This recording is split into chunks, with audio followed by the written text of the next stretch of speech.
Kemudian dievaluasi 3 bulan itu ternyata nilai saya masih tertinggi juga. Jadi saya diberi waktu itu Pak Rida, waktu itu masih CEO-nya Pak Rida, jadi suruh apa? Mau ngambil apa gitu. Ketika menaikkan sebuah program harus mengacu kepada pedoman perilaku penyiaran dan regulasi. Kami berharap dalam revisi, karena revisi Undang-Undang Penyiaran itu sejak tahun nomor 32 tahun 2002 itu udah berapa tahun tuh, sampai sekarang itu belum direvisi.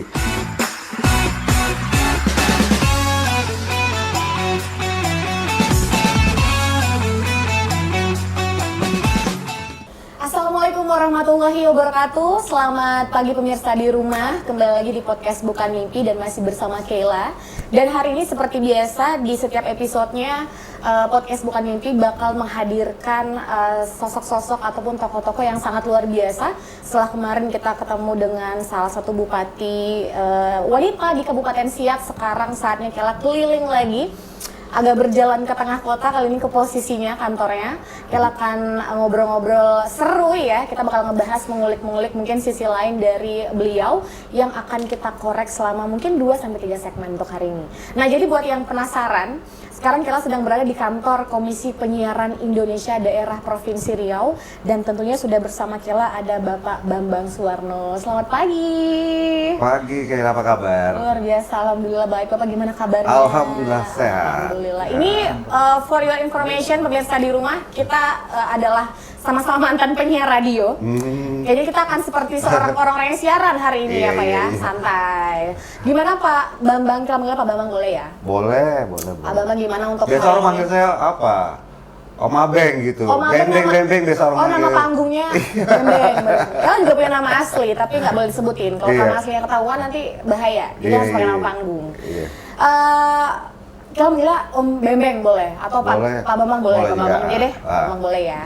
Jadi pemirsa di rumah, sudah ada Ketua Komisi Penyiaran Indonesia Daerah Riau bersama Keila hari ini. Kita akan ngebahas mengenai sedikit mungkin perjalanan karir beliau. Mungkin selama di dunia media, broadcast, sampai akhirnya beliau dipilih ataupun juga untuk dipercayakan untuk menjadi Ketua KPID Provinsi Riau. Awal karir kayaknya apa? Tapi sebelum bahas masalah awal karir, kita ngebahas dulu mengenai biodata singkat dari beliau dulu ya. Boleh. Bambang Suwarno, betul ya? Lahir di Tembilahan 31 Desember 1969. Iya. Gak jadul ya? Enggak. Gen Z, remaja senior. Remaja senior. Dan kalau dilihat di sini alamat rumah kita tetanggaan, Pak. Iya. Tetanggaan. Di jalan utama, kira di Gunung Raya. Oh, ya dekat lah ya. Boleh merintasi main-main ke rumah.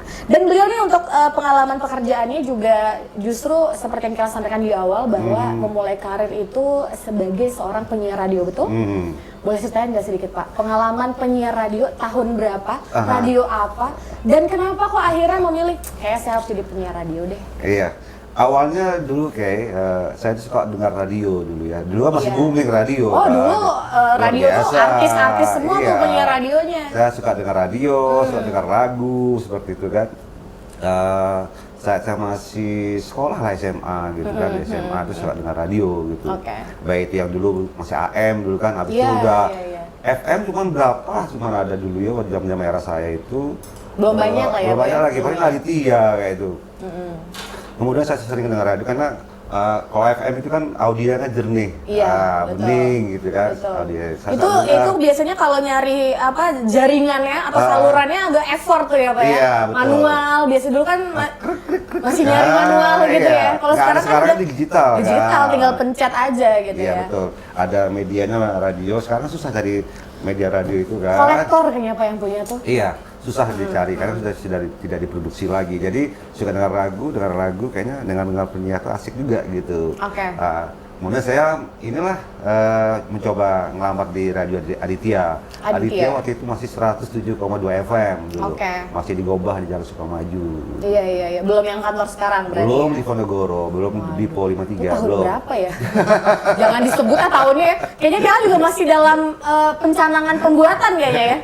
Belum kayaknya tuh kayak di situ tuh. Terus gimana Pak? Maksudnya tuh pernah kepikiran gak sih kalau dari awal tuh kayaknya saya cocoknya di dunia broadcast deh.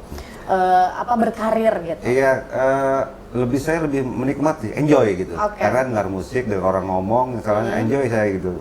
Ketika berhadapan dengan mic. Oke. Gitu kan. Tapi dalam studio ya? Di studio. Sendiri gitu. ya? Cuman kalau dulu kan, Iya. kalau kami dulu kan, kalau radio-radio lain mungkin karena cuma audio aja, suara aja kan, orang berpakaian bisa bebas kan. Kalau kami nggak boleh gitu, harus tetap rapi gitu, karena kita kan jasa gitu, harus tetap rapi, tetap berpenampilan rapi kan gitu, seperti itulah gitu. Kemudian saya terakhir di radio tuh ketika masih di Sukamaju. Waktu itu kan Aditya masih fansnya kan masih anak-anak muda. Anak SMA. Sekarang mungkin kalau Aditya itu kayaknya sudah dewasa lah ya. Adult ya sekarang, adult. Okay. Kemudian segmennya juga masih anak muda, maka sapaan atau audiensnya adalah Boys and Girls dulu. Boys and Girls. Itu nama sapaan radio seberang. Iya. Sekarang setelah Kela di situ. Iya, lagu-lagunya juga lagu-lagu top 40 karena saya itu di Aditya tuh memutar lagu-lagu yang lagi top ya, lagi top di Amerika, kemudian di Jakarta dan Bandung. Karena dulu kami itu patokannya adalah radio Prambors, sama radio O sama Ardan. Di Jawa lah pokoknya. Di Jawa itu apa kami? Kalau dulu kan lagu-lagunya juga patokannya ke sana, kemudian stylenya juga seperti itu. Gaya siaran gitu ya Pak? Nge-DJ gitu. Nge-DJ, kalau kami kan siaran nge-DJ gitu kan. Jadi tak boleh yang kosong gitu. Jadi ketika di akhir lagu sudah ngomong, nanti sampai awal lagu nanti baru kami ketika masuk vokal penyanyi langsung berhenti ngomong. Jadi nge-DJ kan, semi nge-DJ gitu kami pas siaran gitu.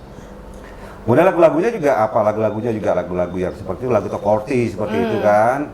Kemudian lagu Indonesianya juga kalau Aditya dulu kan 1 jam itu 80%-nya lagu barat.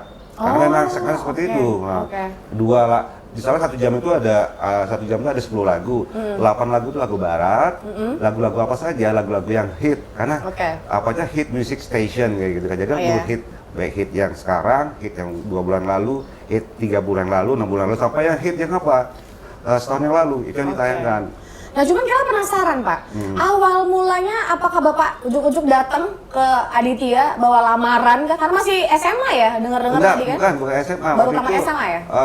Saya dengar dulu dari SMA, cuman ketika saya habis KKN, kuliah berarti? Kuliah, habis KKN saya baru ngelamar. Ngelamar sebagai karyawan nih tadinya nih, penyiar nih? Iya, seleksi lah segala macam. Proses seleksi Pak? Iya. Apakah berat? Berat juga dulu kan.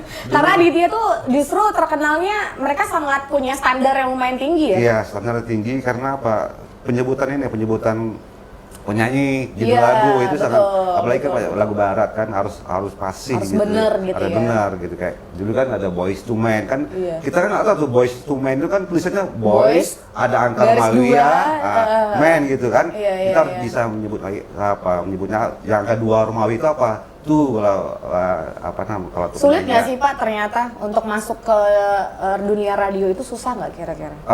Waktu pada zaman itu? Sulit juga karena karena punya standar kami diboxkan gitu, seperti itu gitu, diboxkan bagaimana menyebutkan judul lagu, nama penyanyi itu diapain terus tuh.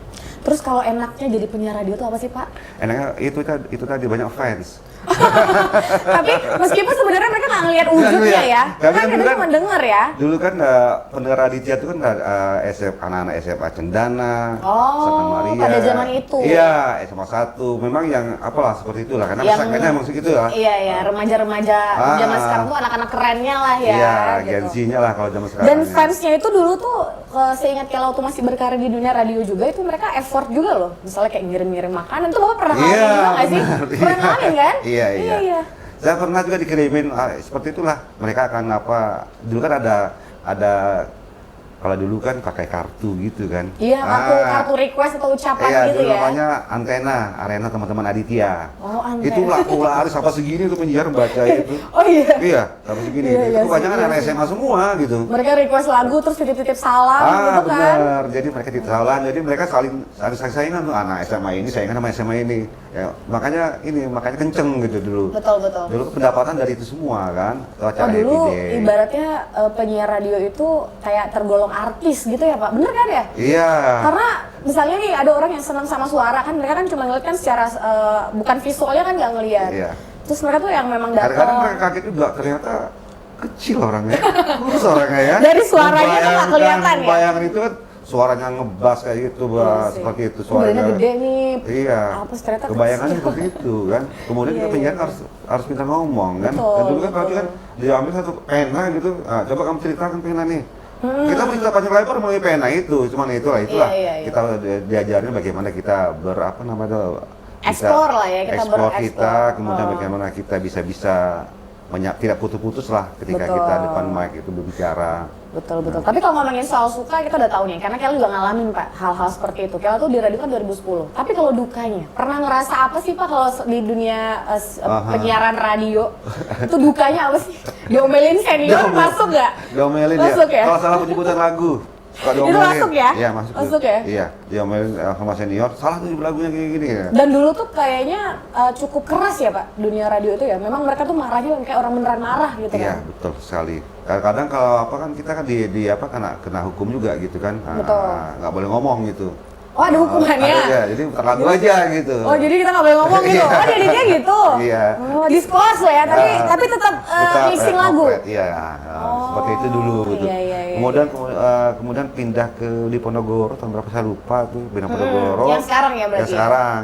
Kemudian di sana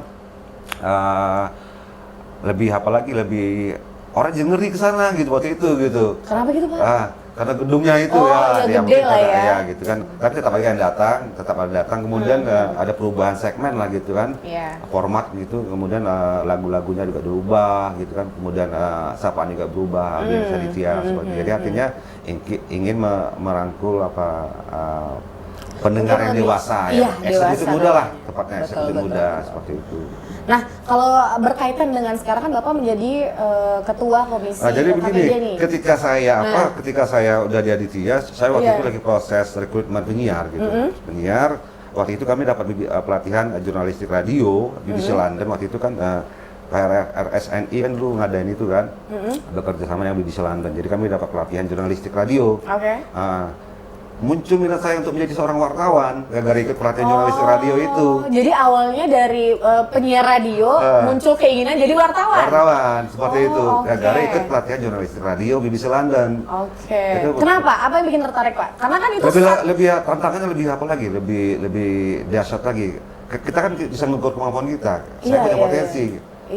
Saya punya potensi. Karena ini termasuk dua hal yang cukup berbeda secara signifikan ya. Yang satu kan di belakang layar tapi ada suara. Yang satu kan wartawan tuh harus ke lapangan cari narasumber. Nah, tantangannya berbeda gitu karena ketika kita berhadapan dengan narasumber gitu kan ada sebuah tantangan bagaimana kita menerobos narasumber, mewawancarai seperti kadang ada yang nggak mau gitu ya. Seperti itu. Jadi sejak itulah saya ingin menjadi wartawan gitu. Waktu saya rekrutmen, jadi saya itu yang diberi tanggung jawab itu saya sebagai kabak siaran di sana gitu. Di mana Pak, boleh sebut nggak? Di Aditya itu kabak siaran. Kemudian saya diberi tanggung jawab untuk merekrut penyiar gitu.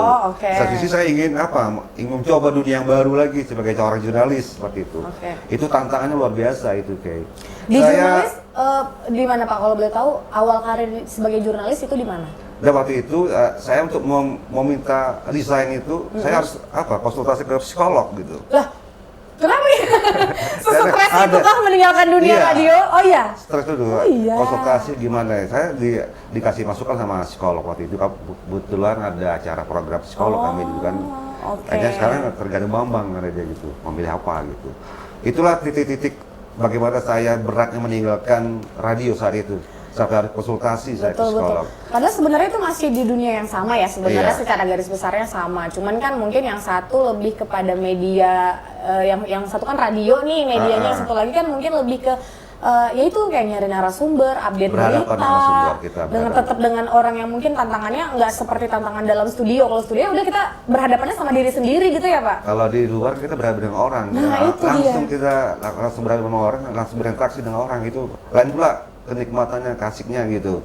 Jadi setelah itu saya ngelamar di salah satu media cetak di situ kan keluar dari Berarti resign nih ceritanya setelah konsultasi dengan psikolog seperti itu, saya resign, ikut lagi penerimaan seleksi sebagai wartawan media cetak waktu itu. Cuman 2 tahun aja sampai di situ. Kenapa gitu Pak? Mismanagement hanya closing gitu. Saya nganggur sebulan saya nganggur tuh. Kerja saya itu bulan itu kalau tidak jogging, berenang gitu. Dulu masih ada Kalijuang gitu. Itu tiap hari kerja saya. Akhirnya saya banyak teman-teman yang di lapangan yang kenal sama Kang Kawakan coba lamar ke Riau Pos. Oh, Saya Riau Pos. ngelamar ke Riau Pos. Akhirnya setelah lama. Diterima di Riau Pos, ke seleksi juga waktu itu kan. Oh, ada seleksi juga. Ada seleksi juga. Emang kriterianya kalau boleh tahu apa sih Pak untuk menjadi seorang jurnalis itu apa? Tapi tahan dulu. Kita jawab nanti di segmen 2. Ini menarik ya.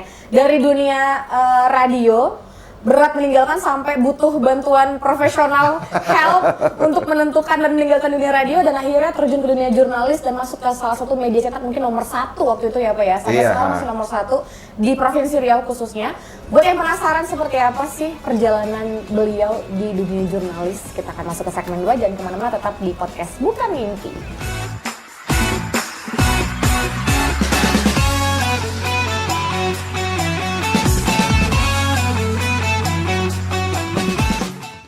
Pemirsa di rumah, kita kembali lagi di podcast Bukan Mimpi, masih bersama Pak Bambang, Ketua KPID Provinsi Riau. Tadi obrolan kita di segmen 1 seru banget, perjalanan beliau berkarir di dunia broadcast itu dari penyiar radio dulu sampai akhirnya beliau memutuskan untuk hijrah ke dunia jurnalis. Artinya tantangannya berbeda, yang dihadapi juga berbeda. Nah, menarik Pak pertanyaannya, mungkin menjawab pertanyaan yang tadi. Untuk kenapa Bapak tiba-tiba kepikiran untuk setelah ikut apa tadi namanya pelatihan ya, seperti itu seminar dan segala macam, akhirnya memilih untuk jalan jurnalis. Nah, ada perjalanan selama menjadi seorang jurnalis itu biasanya tantangannya lebih berat. Yang terberat yang pernah Bapak hadapi sebagai seorang jurnalis, karena karirnya langsung ke Riau Pos nih.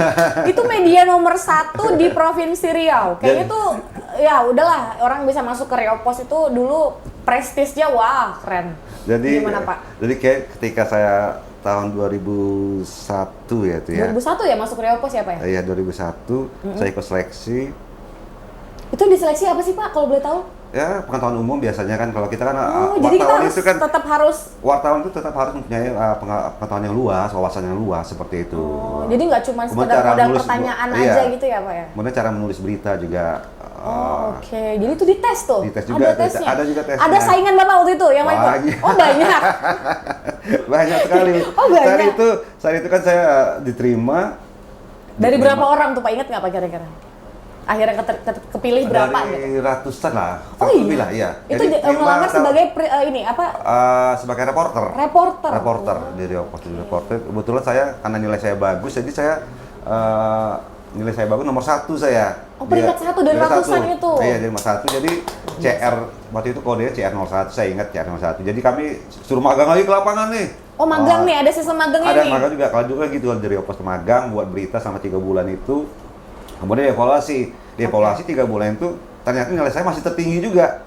Jadi saya diberi waktu itu Pak Rida, waktu itu masih CEO-nya Pak Rida, jadi suruh mau ngambil apa gitu. Karena nilai tertinggi di Riau Pos kan dulu banyak tuh, ada TV, kemudian ada cetaknya mau milih yang mana gitu. Ada beberapa gitu ya. Atau di Batam saya pilih TV karena pengen nyoba TV gitu. Maka saya September 2001 saya pindah ke TV, Riau TV. Waktu itu baru berdiri Riau TV gitu. Ini jadi berhadapan dari reporter lagi di lapangan gitu loh. Dan ada kamera kali ini Pak? Sama teman gitu. Kalau dulu kan kita kameramen gitu. Iya, oh iya dulu ya kameramen. Sekarang Bapak ngobrol di depan kamera. Itu pernah ngerasa ada pengalaman paling, aduh saya malu banget ini, pernah nggak Pak? Salah ngomong kah? Atau mungkin grogi kali? Atau awalnya grogi gitu, karena di depan kamera ya. Depan kamera, tapi kan kami kan dulu diwajibkan untuk stand up on screen di lapangan, jadi itulah cara kita melatih bagaimana kita ngomong di depan kamera. Betul. Kemudian saya juga dulu Pemret itu maksa saya baca berita juga. Iya. Kami dipaksa. Jadi begini, ada kebijakan Pemret, seorang host itu, presenter itu adalah memiliki background jurnalis. Artinya mereka bisa mengembangkan pertanyaan ketika jumpai narasumber. Itu gunanya host itu ya backgroundnya jurnalis gitu. Biar tidak terbata-bata ketika berhadapan dengan narasumber, mengajukan pertanyaan. Karena orang jurnalis itu udah biasa menanya narasumber. Iya. Bahkan mungkin tanpa skrip. Iya. Pak. Jadi pengalaman paling berkesan waktu itu saya waktu tahun berapa tuh ya? Sebagai apa tuh Pak waktu itu masih posisinya? Karena kan perjalanan Bapak di Riau TV itu lumayan. Sudah ditarik ke kantor. Jadi perjalanan saya di Riau TV itu dari reporter, asisten KL. Kemudian KL itu koordinator liputan, habis itu jadi KL. Terus dari Redpel, Terus yang ini dia di redaksinya ya, Iya. Redpel, wakil Pemret, baru Pemret. Jadi Oke. ketika saya menjabat sebagai Redpel mungkin tuh, KKL lah Redpel tuh saat kampanye waktu itu baru aja tuh 2000 berapa tuh ya? Saat SBY sama Yusuf Kala. Berarti 2004-an lah 2004. lah ya. Jadi Iya. waktu itu kan saya suruh standby untuk menyambut kedatangan Oh, Yusuf SBY? Kala. Oh, Yusuf Kala datang ke Kala datang Pekanbaru. ke Riau gitu. Ke Riau, Kampanye oke. perdananya adalah di Riau hari itu gitu. Tapi nggak tahu jam-jam berapa gitu. Oke. Jadi ya karena nggak jelas soal jam berapa, saya ya santai aja saya tuh. Siang saya makan di kantin, Oke. datang rombongan Lagi makan nih ceritanya. lagi makan Yusuf Kala Iya. di kantin gitu, di kantin. Langsung potong panting tuh biasanya tuh. Jadi orang udah ramai, ada pas pampers segala macam Iya, di iya. studio RTV. Waktu itu RTV masih di belakang tuh. Iya, oh oke. Saya ditelepon sama bos kan, di mana bang? Ini udah datang ini. Jadi baru 3 suap saya itu waktu itu. Makan ya? Makan itu saya tinggalkan gitu. Oke. Langsung saya suruh ganti baju, pakai jas. Oke. Yusuf Kala udah duduk di studio nunggu saya. Malah kebalik Yusuf Kala ya. nunggu saya, Malah gitu. kebalik. Itu prestasi sih Pak kalau menurut Kela. Jadi, Ada wakil orang presiden. udah pas pampers Iya. udah lihat itu aja sama saya. Artinya kan itu bukan kesalahan saya. Karena gitu. nggak ada koordinasi tadi ya, Timing soal- aja datang ke RTV jam berapa? Saya nggak tahu. Kami nggak ada yang Betul. tahu. Mendadak itu ke RTV gitu. Betul, Saya betul. lagi sedang makan gitu. Jadi kan. emang schedule-nya untuk mewawancari beliau waktu itu. Mencari beliau gitu. Oke. Itu pengalamannya apa ya? Kemudian juga salah baca berita, datang kabar Tanjung gitu kan. Wawancara ya baru Tanjung, kita ada persiapan gitu. Bahan juga nggak ada Jadi ya Pak. seluruh wawancara sama bos kan, wawancara kami langsung live gitu. Udah tak siang waktu itu, datang. Kemudian juga ada menteri pendidikan dulu Bambang Sudibyo dulu ya, sama Teguh Juwarno kan, yang center RCTI dulu dia kan. Datang juga tuh mendadak juga tuh. Nggak ada persiapan. Nggak ada Itu persiapan berarti juga. itu Ya emang artinya kita harus siap gitu. harus siap ketika orang-orang penting itu datang, kami dituntut orang siap gitu. Betul, karena mungkin juga pengalaman juga mungkin kan kayak Bapak cerita tadi nih. Nah. Tidak terduga nih masalah Tidak ada waktu terduga. atau siapa yang Iya. akan datang. Sampai kepikiran saya sedang baca berita itu tak siang datang kabar Tanjung. Waktu itu masih ketua Golkar dia. Oh. Break langsung wawancara, suruh duduk samping saya, suruh wawancara. Tidak ada persiapan gitu. Iya, iya. Bapak Subagio gitu juga. Iya sih, yang iya. apa juga seperti si Sukala gitu juga Iya, kan. iya, iya. Tapi yang sangat berkesan liputan saya adalah liputan tsunami waktu itu. 2006. 2004. 2004 ya? 2004 tsunami. Yang waktu- Aceh. Yang Aceh. Oh, berarti Bapak terbang ke Aceh? Terbang Aceh. Waktu itu Oke. sama apa juga nih? Sama tim ya? Sama tim produsernya Dari- juga sama dari Robi gitu. Riau TV Jadi ya? dari RTV ada 2 saya sama Robi gitu. Oh, oke. Kemudian dari Riau Pos ada Jumansa, Haryanto, itu senior semua. Kami Betul. ke Aceh dalam misi menyalurkan bantuan dari Riau Pos Group. Oh. Waktu itu setelah tsunami lah. Jadi waktu itu kan saya gitu. Saya sering memantau kejadian di Aceh itu tsunami itu kan. Saya perhatikan gitu kan. Waktu itu kan lagi yang sering menyampaikan laporan live itu kan Iya, iya. Naswa Shihab. Oh iya. Naswa Di Shihab salah satu kemudian stasiun TV swasta ya waktu itu ya. Kemudian ada kadang-kadang yang cewek-cewek itu kayak Reporter-reporter TV reporter juga yang cewek dari terkenal itu Ira Kusno, kemudian iya. Senior lah tuh Pak ya senior-senior, pasti ya. mereka melaporkan aja. Jadi saya bilang, aku harus bisa loh kayak mereka gitu. Live report gitu Iya, maksudnya. live report apalagi mereka waktu itu Naswa kan live reportnya di belakangnya Lagi korban. maaf semua gitu. Yang belum terangkut saat itu sampai jenang nangis. Kan saya nonton tuh. Iya, aku iya. harus bisa kayak Naswa Shihab nih. Akhirnya kami ditugaskan ke sana. Oke. Ke sana waktu itu Oke. bagaimana ketika orang lagi bagaimana menghindar ke sana, Malah kami ke kita sana datang gitu. gitu. Waktu itu kan GAM masih apa lagi? Masih GAM ya, itu iya. GAM itu turun gunung semua karena mereka pencari makanan juga saat tsunami Aceh itu. Kami menyerahkan bantuan itu berhadapan juga dengan GAM di jalan. Kami dikawal gitu. Oke. Sama TNI gitu kan Iya, yang bantuan iya, itu. iya. Jadi kami ke Aceh lah. Itu gelap semuanya, tidak ada satupun Listrik gitu nggak ada ya? ada mati Oke, semuanya. oke. Orang sunyi semuanya. Yang ada bau-bau itulah. Kan banyak yang Masih ketinggalan masih gitu ya, yang Pak ada ya? dalam got segala macam gitu lah. Jadi tibalah kami di sebuah perumahan itu udah hancur Pak Poranda gitu. Ada genteng rumah, ada di Oke. selokan segala macam. Di situ saya live report gitu, tapi Itu- record gitu. Bukan live ya, masih Record, record ya. Tapi oke. saya on screen di depan MyMap itu. Iya. Tapi Itu yang bikin hati saya terenyuh melihat mayat masih bergelimpangan belum terangkut. Karena waktu itu memang kesulitan gitu. Karena tenaga relawan masih kurang waktu saat itu. Itu PR-nya juga kita harus bisa mengendalikan emosi. Iya emosi. kan Pak ya? Nah, sosial kan nggak bisa sampai nangis dia kan untuk live report itu kan.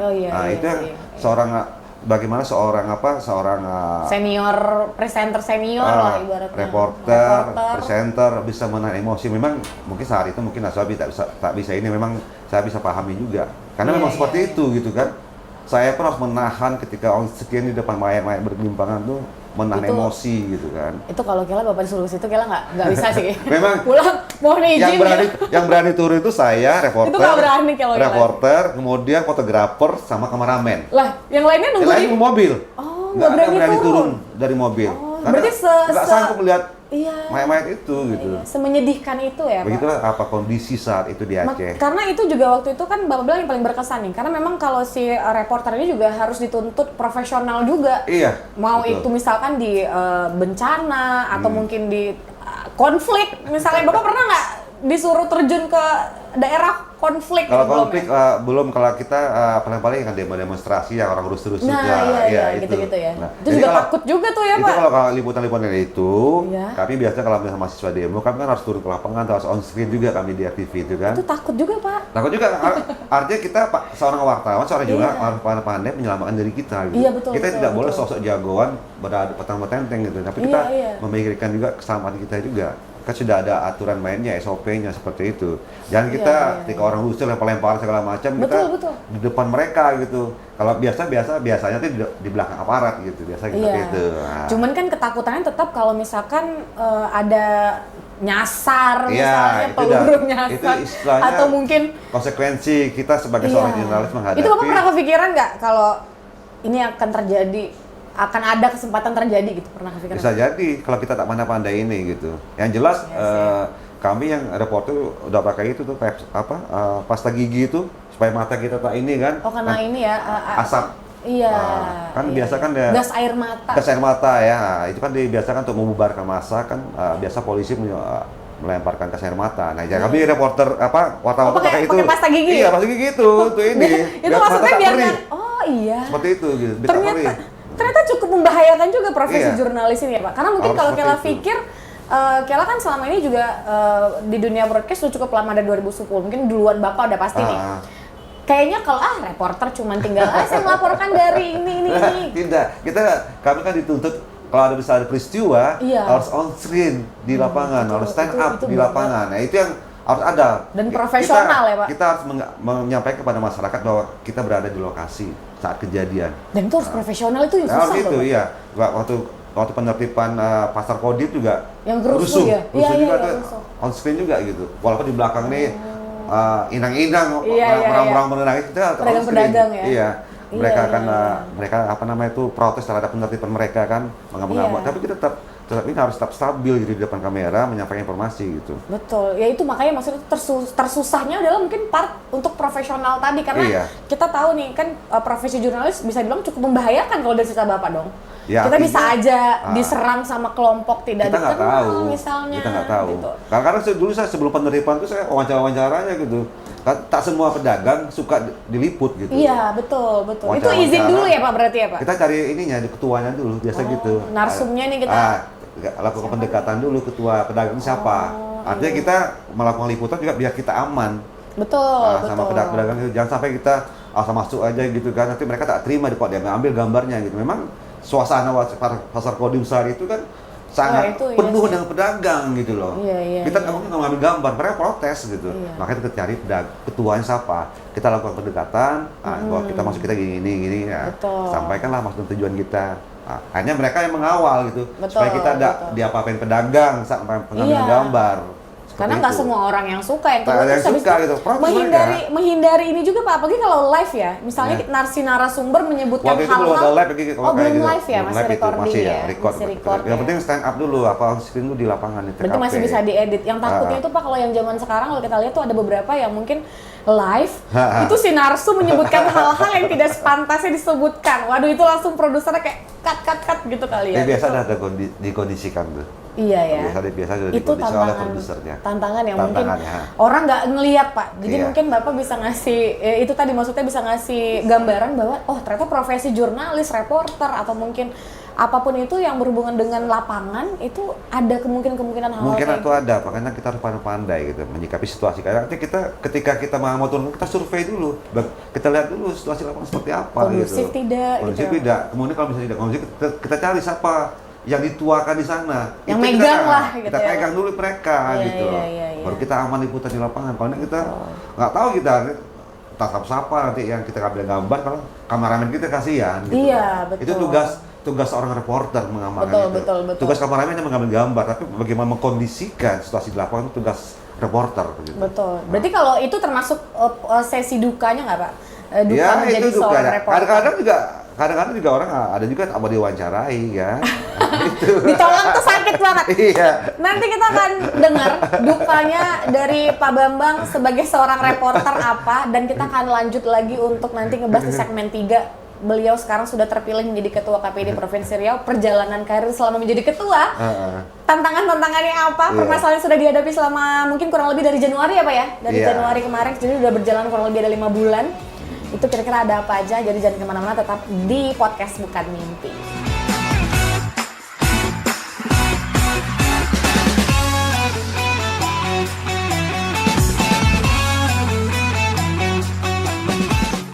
Baik pemirsa di rumah, kita kembali lagi di podcast Bukan Mimpi, masih bersama Pak Bambang, Ketua KPID Provinsi Riau. Kita menarik banget segmen 2 tadi Pak. Kita ngebahas pengalaman Bapak mungkin yang dari suka duka menjadi reporter, jurnalis, sampai akhirnya tadi kita sempat di-spill bahwa Pimret juga di Riau TV karirnya, dan pengalaman beliau datang ke lapangan pada saat kejadian tsunami Aceh 2004 waktu itu luar biasa banget. Ini kalau Kela di posisi Bapak, kayaknya Kela sudah resign dari pekerjaan. Mentalnya nggak sebaja itu, ternyata lembek ya. Tapi menarik banget, beliau luar biasa, bisa untuk menjadi salah satu mungkin yang memberikan informasi waktu itu ya Pak ya. Karena waktu itu kan kita 2004 kan belum terlalu digitalisasi banget. Jadi informasi mereka orang-orang masih lewat surat kabar, lewat TV lokal, TV nasional gitu ya Pak. Nah, kita masuk ke segmen 3, ngebahas dari akhirnya Pimret dan terakhir jabatannya di Riau TV adalah direktur. Nah, itu gimana tuh Pak? Perjalanannya sampai akhirnya menjadi Ketua KPID Provinsi Riau. Jadi saya jadi pemimpin redaksi itu sejak lebih kurang 2011 sampai 2018. Berarti 7 tahun? 7 tahun lebih lah kita. Kemudian dipercaya lagi saya ngurus masalah pendapatan. Kemudian jadi RUPS, saya diminta jadi direktur saya itu gitu. Kemudian kenapa saya tertarik pula di KPID gitu? Saya kan selalu mencari sebuah tantangan lagi gitu. Betul. Kalau selama ini kita sebagai pelakunya gitu. Iya, sekarang kita sebagai yang ngawasin lagi. Tapi nggak jauh-jauh dari dunia penyiaran juga, kita balik jauh-jauh lagi. Dari dunia penyiaran broadcast gitu broadcast, kan. Betul. Memang didorong oleh bos kita juga di sana didorong seperti itu. Artinya mereka memberi kesempatan kepada teman-teman yang memiliki kemampuan dan peluang untuk itu gitu. Artinya saya pun melamar juga ke KPID gitu. Yang ikuti proses seleksi segala macam. Tahapnya juga dari bawah dulu gitu ya Pak ya? Dari ada tes CAT, kemudian psikotes, kemudian buat makalah, terus wawancara, kemudian hasilnya baru dibawa ke Komisi 1. Itu mengikuti fit and proper test saat itu. Itulah 2021 akhir kami dilantik gitu. Di KPID nih? KPID. Waktu itu jabatannya apa Pak?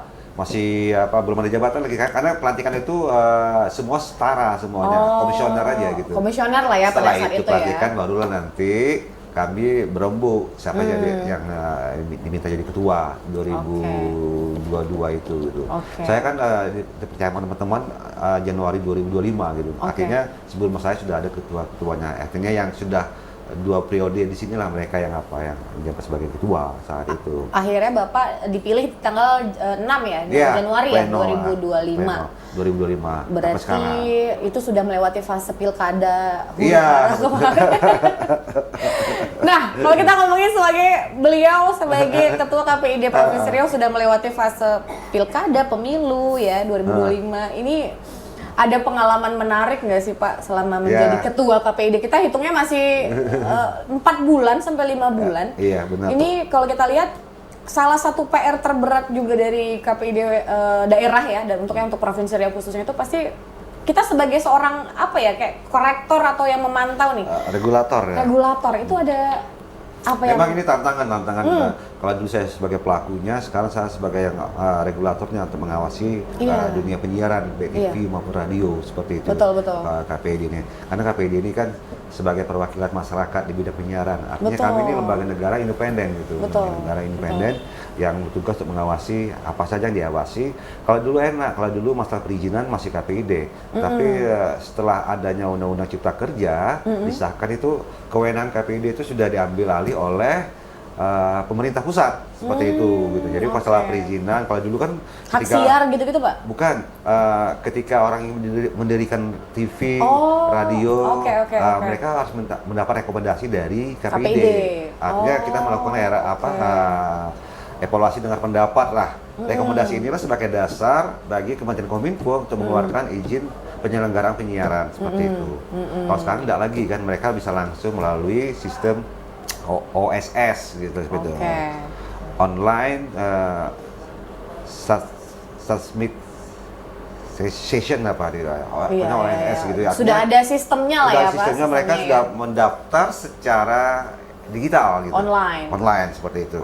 Artinya sudah menjadi kewenangan pemerintah pusat seperti itu. Kami hanya mengawasi isi siaran. Artinya penyiaran dunia penyiaran yang ada di Riau ini harus ketika menayangkan sebuah program harus mengacu kepada pedoman perilaku penyiaran dan standar isi siaran seperti itu. Nah, selama mungkin kita ngebahasnya per hari Bapak menjadi seorang ketua KPID, itu ada kejadian-kejadian yang mungkin cukup menambah beban pikiran nggak sih Pak selama ini? Misalnya mungkin kalau kita lihat kan kayak sekarang media ya, mau media online ya terutama, karena kan sekarang udah digitalisasi ya Pak ya, semua tuh kayak serba online.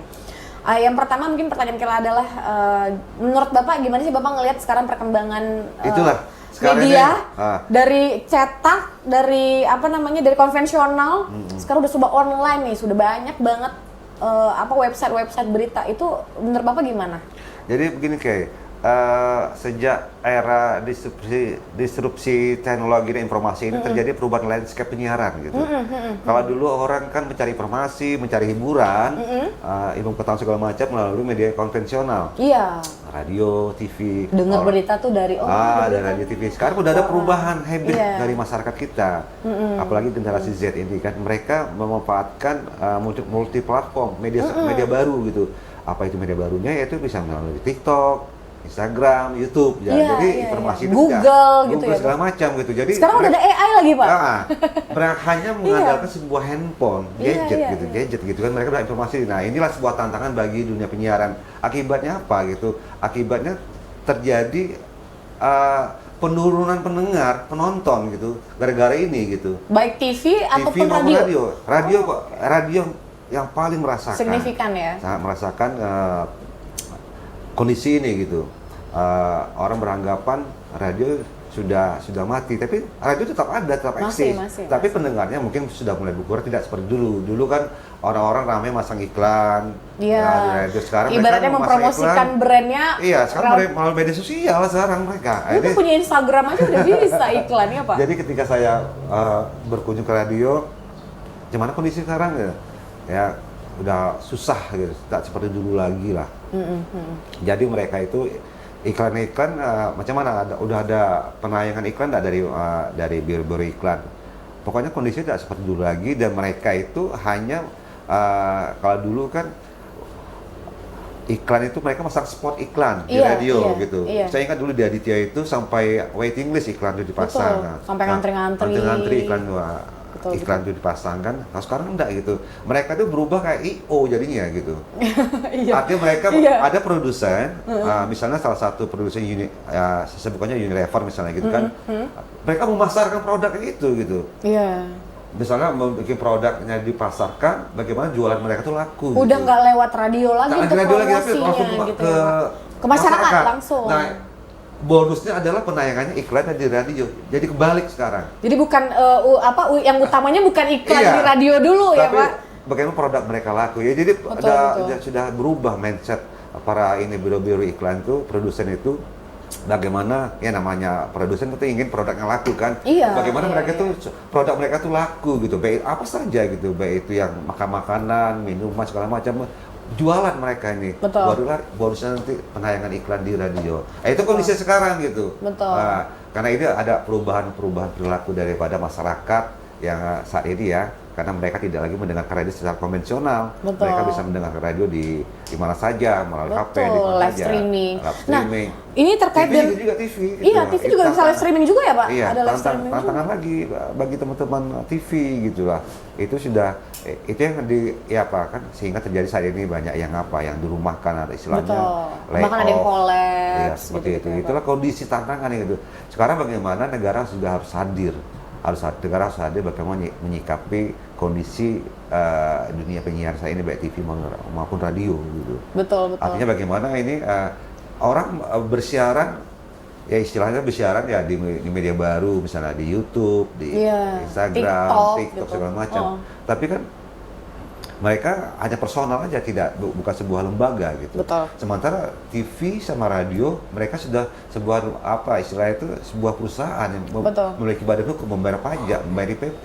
Mereka tidak membayar IPP.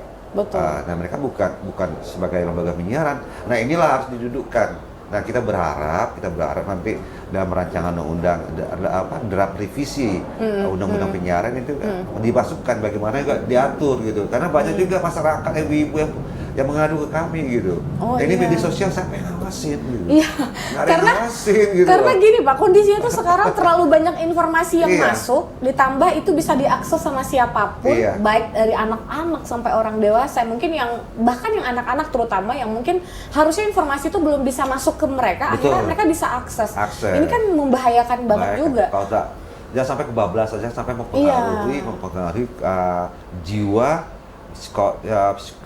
psikis anak itu sendiri ketika menonton tayang-tayangan di YouTube misalnya gitu kan. Iya, betul. Berpengaruh terhadap memberi dampak negatif lah Betul, kepada kehidupan dia. Si dia. anak gitu lah. Kemudian Betul. juga kan kita lihat juga kan tidak ada pengaturan segala macam, kemudian penyebaran informasi hoax itu kan sangat mudah. Ada orang Gampang, lebih betul. percaya, orang bisa aja ngambil gambar kan langsung di live kan, langsung di posting. Dibilang captionnya begini, pada ternyata kan. enggak Apakah belum gitu. informasi seperti itu kan belum terverifikasi. Belum terfilter ya Pak? Nah, Betul. apakah benar apa tidak? Nah itulah tugas media, itu memverifikasi yang konvensional ini, memverifikasi informasi ini. Jangan sampai masyarakat disuguhi informasi yang hoax itu tadi, yang Betul. tidak benar, yang itu tadi, yang fake itu gitu tadi.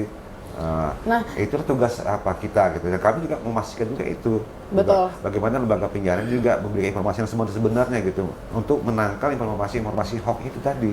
betul. Masyarakat sekarang kan mudah percaya gitu, percaya dengan informasi yang tayang tersebar di internet gitu misalnya di ya, Pak. media Sosial sosial apapun, itu Facebook, kayak hutan segala belantara kan, tidak ada regulasi bola yang ini masuknya. liarnya kemana-mana. Karena ini kalau Kela boleh sampaikan Pak, ini mungkin curahan hati juga. Ini PR terberat mungkin dari pihak pemerintahan khususnya untuk KPD juga. Tapi ini ya Karena memang kalau kita lihat seperti Bapak sampaikan bahwa kayak dunia radio itu turun drastis, TV juga segala macam. Bahkan media cetak tuh sekarang udah sedikit, bahkan kita udah nggak pernah ngeliat orang pagi-pagi baca koran.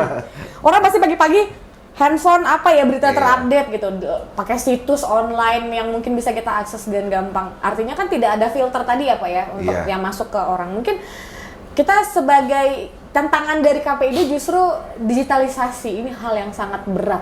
ya Tantangan memang dari KPID. memang itu kan lembaga penyiaran harus adaptif lah dengan kondisi Betul. saat ini, harus bisa beradaptasi dengan dunia saat ini, dunia penyiaran yang sudah berubah landscape penyiarannya. Iya. Mereka harus beradaptasi, mereka juga harus melakukan Itu berat loh Pak. terobosan gitu. Melawan digitalisasi soalnya. Memang dibutuhkan SDM-nya segala macam, Betul. kemudian dananya juga tidak sedikit, ya itu sebuah tantangan. Betul. Bagaimana kita bisa merebut lagi pangsa pasar yang selama ini sudah beralih gitu ya, Betul, sudah beralih. Sudah tidak konvensional lagi, Tidak sudah konvensional digital. lagi, sudah itulah kenyataannya. Mungkin Kita tidak bisa menghindari kondisi iya, ini. betul. Karena dunia semakin perkembangan zaman, teknologi semakin canggih, semua udah serba bisa digital. Nah, mungkin dari KPID sendiri, Pak, bahwa mungkin punya punya usaha atau mungkin tips and trick nggak sih agar mungkin masyarakat juga mungkin yang pemirsa di rumah nonton podcast kita hari ini, itu gimana ya caranya untuk bisa? Kami menyarankan agar harus ada regulasinya gitu. Harus ada kesetaraan antara media baru dengan media konvensional seperti TV sama radio gitu. Berarti kita nggak menyingkirkan dua-duanya ya, Pak ya? Kita gandeng ya? Kita gandeng gitu, tapi tegakkan juga aturan-aturan yang sama gitu. Betul. Lembaga penyiaran membayar IPP, membayar pajak segala macam, dan mereka juga harus apa. Kemudian ada juga regulasi yang mengaturnya gitu. Betul. Artinya regulasi itu bukan menghambat mereka untuk berekspresi, mengeksplorasi segala macam, kebebasan segala macam. Kan itu yang sekarang menjadi menjadi penolakan seperti itu, seolah-olah mereka kami nggak boleh ini berekspresi gitu. Terhambat tapi harus ada regulasi yang mengaturnya, karena di negara-negara lain sudah diatur sedemikian rupa. Betul. Artinya mereka tidak bisa saja menayangkan sebuah tayangan yang tidak yang tanda kutip ya, yang tidak pantas, bisa dikonsumsi merusak orang, segala macam, orang bisa ngomong kasar. Betul, itu Kemudian, tidak ada filternya sama sekali di platform apapun gitu. Di platform ngomong kasar, jadi orang merokok segala macam, memberikan dampak negatif bagi orang yang menonton, apalagi kalau sana itu anak-anak. Itu tugas pemerintah dan kami juga itu. Betul. Bagaimana ini diatur dalam sebuah regulasi. Kami berharap dalam revisi, karena revisi Undang-Undang Penyiaran itu sejak tahun nomor 32 tahun 2002 sudah berapa tahun tuh, sampai sekarang itu belum direvisi. Sementara perubahannya sudah terus terjadi, perubahan di era digitalisasi ini sudah terjadi sedemikian rupa gitu. Iya. Ini apalagi yang AI tadi kan, kecerdasan buatan juga kami menyarankan juga diatur juga seperti demikian rupa, karena Dewan Pers juga ada mengatur gitu. Pemerintah juga harus mengatur sedemikian rupa gitu. Orang bisa memanipulasi informasi kalau jangankan informasi, Pak, muka kita aja bisa dijadiin AI ini. Tahu-tahu Kela ada sama siapa, sosoknya siapa gitu kan. Kan membahayakan. Harus ada regulasi mengaturnya. Karena harapan kami itu gitu. Agar informasi-informasi yang diterima masyarakat itu betul-betul informasi yang betul-betul akurat, faktual, dan bisa mencerdaskan. Itu dari tujuan penyiaran itu kan bagaimana kita mencerdaskan bangsa gitu. Iya, betul. Jangan sampai kita dipengaruhi oleh informasi-informasi yang bisa menyesatkan. Betul. Dan bisa memperkeruh kondisi keadaan dan bisa memecah belah persatuan dan kesatuan. Itu harapan kami gitu loh. Ini PR pundak Bapak berat banget berasa sama Kela. Tapi sebelum kita ke closing statement, kita punya satu pertanyaan yang sesuai dengan podcast ini. Nama podcastnya kan bukan mimpi ya, Pak? Iya. Bapak merasa pernah bermimpi nggak sih sampai akhirnya di titik sebagai menjadi ketua KPID Mimpi itu, memang kita semua, mimpi itu sesuatu hal yang ingin kita capai gitu. Iya. Bagaimana mencapainya itu tentu mempunyai proses yang panjang gitu. Nah, kalau kita ingin bermimpi kepada sesuatu yang ingin kita capai, itu kita harus kita harus berusaha gitu. Betul. Kita harus evaluasi diri, bisa tidak gitu. Kalau kita merasa diri kita punya kemampuan, kita harus coba gitu. Betul. Artinya orang itu bisa, kita harus bisa juga. Berarti Bapak, tapi bisa itu harus positif ya. Positif, betul. Langkah-langkah dan prosesnya harus sesuai dengan kita melalui tracknya. proses tahapan-tahapannya seperti itu. Kayak saya sebelum saya jadi pemimpin redaksi, saya kan dari bawah dulu. Dari reporter, kemudian dari asisten KL, dari KL. Tahapan-tahapan itu saya ikuti gitu. Bukan langsung loncat seperti itu. Jadi artinya kita mengikuti prosesnya. Berarti ini salah satu mimpi Bapak juga ya? Iya, mimpi saya kan idola saya kan memang idola saya kalau dulu penyiar itu kan saya kalau ceweknya kayak Naswa Shihab, Desi Anwar, Ira Kusno. Kalau cowoknya ada Arif Suditomo, kemudian ada Bayu Sustiono, juga ada Alvito Denova, Putra Nababan. Itulah figur-figur yang menjadi menginspirasi kita gitu. Ada orang yang bisa menginspirasi kita gitu. Tapi bukan kita harus menjadi dia seperti dia, tidak gitu. Tapi ada yang memotivasi lah ya Pak ya. Ini akan menjadi motivasi kita untuk menjadi seperti dia, seperti itu. Berarti pemirsa di rumah bukan mimpi. Nah. Ini ternyata Pak Bambang bukan mimpi untuk menjadi ketua KPID. Beliau sekarang sudah duduk di ruangan yang luar biasa ini menjadi ketua KPID Provinsi Riau. Seperti yang kita sampaikan bahwa beban beliau sangat berat sekali. Mudah-mudahan kita tetap support apapun yang mungkin menjadi kebaikan untuk masyarakat banyak, kita akan terus dukung dan semoga program-program dari KPID juga pekerjaan-pekerjaannya segala macam tuh terlaksana dengan baik tanpa hambatan satu apapun. Closing statement Pak, silahkan sebelum kita penutup. Ya, saya berharap karena saya di KPID berharap teman-teman lembaga penyiaran ya tetap berusaha lah untuk melakukan terobosan, menyikapi beradaptasi dengan perubahan teknologi saat ini di era digital ini. Gitu. Artinya cepat beradaptasi bagaimana orang bisa menonton dan bisa mendengar lagi, bisa menonton TV, juga bisa mendengar radio lagi. Itu bagaimana itunya lakukanlah. Artinya mereka juga harus melakukan siaran-siaran itu tidak hanya secara konvensional saja, tapi memanfaatkan multi platform ini gitu. Artinya gitu, mereka tidak hanya bersiaran secara konvensional, tapi juga bersiaran bagaimana juga memanfaatkan teknologi yang ada itu, bersiaran juga misalnya di TikTok, di YouTube. Jadi kita masuk semua platform. Kita memanfaatkan kita tidak bisa melawan, tapi kita beradaptasi dengan perubahan landscape penyiaran ini. Mau tidak mau kita harus melakukan terobosan agar kita tidak ketinggalan teknologi. Orang kita nggak tahu nanti di era 2026 gimana. Iya, era AI ini kan lebih dahsyat lagi gitu. Orang bisa 10 orang bekerja, bisa mesti 3 orang bekerja. Iya, 1 orang bahkan mungkin bisa satu laptop satu aja gitu kan, lebih berbahaya lagi kan. Artinya memanfaatkan perubahan teknologi ini dengan beradaptasi ya, kita tetap memanfaatkan lah, diberdayakan juga, tapi bukan berarti kita harus terima mentah-mentah, tidak seperti itu. Tapi kita manfaatkan perubahan teknologi ini dengan menyesuaikan dengan kemajuan yang terjadi saat ini. Itu harapannya kepada penyiaran. Tetap semangat gitu, harus jangan menyerah dengan seperti ini.